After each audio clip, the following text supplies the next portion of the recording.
నమస్తే, welcome to Andhraprabha. నేను మనస్విని. ఒక రాజకీయ పార్టీని సక్రమంగా నడిపించడం అంటే అధ్యక్ష స్థానంలో ఉన్న వ్యక్తికి ఆషామాషి వ్యవహారం కాదు. కొన్ని వేల సంఖ్యలో నాయకులు, లక్షల సంఖ్యలో క్రియాశీల సభ్యులతో పాటు రాష్ట్ర వ్యాప్తంగా కార్యకర్తలు ఉంటారు.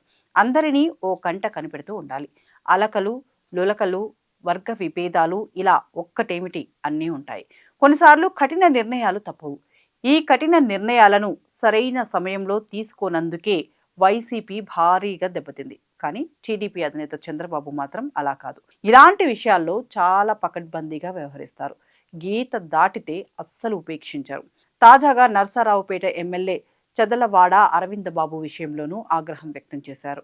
ఇటీవల ఏకంగా 10 గంటల పాటు ఎమ్మెల్యే చదలవాడ ఎస్పీ ఛాంబర్లో బైఠాయించారు.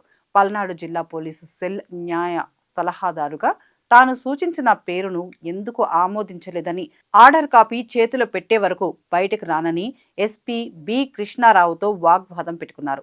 జిల్లా పోలీస్ సెల్ న్యాయ సలహాదారుగా రామినేని ప్రసాద్ పేరును సిఫార్సు చేస్తూ తాను ఒక లేఖను ఎస్పీ కార్యాలయానికి 8 నెలల కిందట పంపానని, ఇంతవరకు దానిపై సంతకం ఎందుకు చేయలేదని ఎస్పీని ఎమ్మెల్యే నిలదీశారు. విచారణ చేసి సంతకం చేస్తానని ఎస్పీ చెప్పినా వినిపించుకోలేదు. దాంతో ఎస్పీ అక్కడి నుంచి వెళ్ళిపోయారు. పావుగంట తర్వాత తిరిగి వచ్చి సిఫార్సు లేఖపై సంతకం చేసి డీజీ కార్యాలయానికి పంపారు. అయినా ఎమ్మెల్యే కదల్లేదు.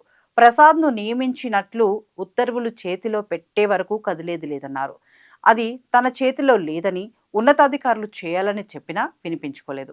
మంత్రులు లోకేష్, అనిత కార్యాలయాల నుంచి ఫోన్లు వచ్చినా పట్టించుకోలేదు. దీంతో ఇది కాస్త వివాదంగా మారింది. ఘటన వివరాలు తెలుసుకున్న తర్వాత సీఎం చంద్రబాబు ఆగ్రహం వ్యక్తం చేశారు. ఈ విషయంపై టీడీపీ రాష్ట్ర అధ్యక్షుడు పల్లా శ్రీనివాస్కు వివరణ ఇవ్వాలని ఆదేశించారు. దీంతో వెంటనే పల్లా శ్రీనివాస్ను కలిసి చదలవాడ వివరణ ఇచ్చారు. ఈ వివరణను పార్టీ అధిష్టానం సీఎం చంద్రబాబు ముందు పెట్టింది. ఈ క్రమంలో కొందరు నేతల ప్రవర్తనను ఉద్దేశించి చంద్రబాబు కీలక వ్యాఖ్యలు చేశారు. పార్టీ క్రమశిక్షణ ఉల్లంఘిస్తే ఎవరినైనా సస్పెండ్ చేస్తామని తేల్చి చెప్పారు. కొందరి వ్యక్తిగత ప్రయోజనాల కోసం పార్టీని పణంగా పెట్టేందుకు సిద్ధంగా లేమని స్పష్టం చేశారు.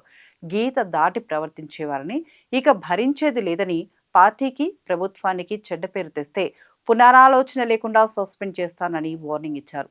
క్రమశిక్షణతో సుదీర్ఘకాలం రాజకీయాల్లో ఉండాలనుకుంటున్నారా, లేక ఇలాంటి వివాదాలతో ఒక్కసారే ఎమ్మెల్యేగా మిగిలిపోవాలనుకుంటున్నారా? మీరే తేల్చుకోండని చంద్రబాబు హెచ్చరించారు. నిజానికి రాజకీయాల్లో ఇలాంటి హుందాతనం చాలా అవసరం.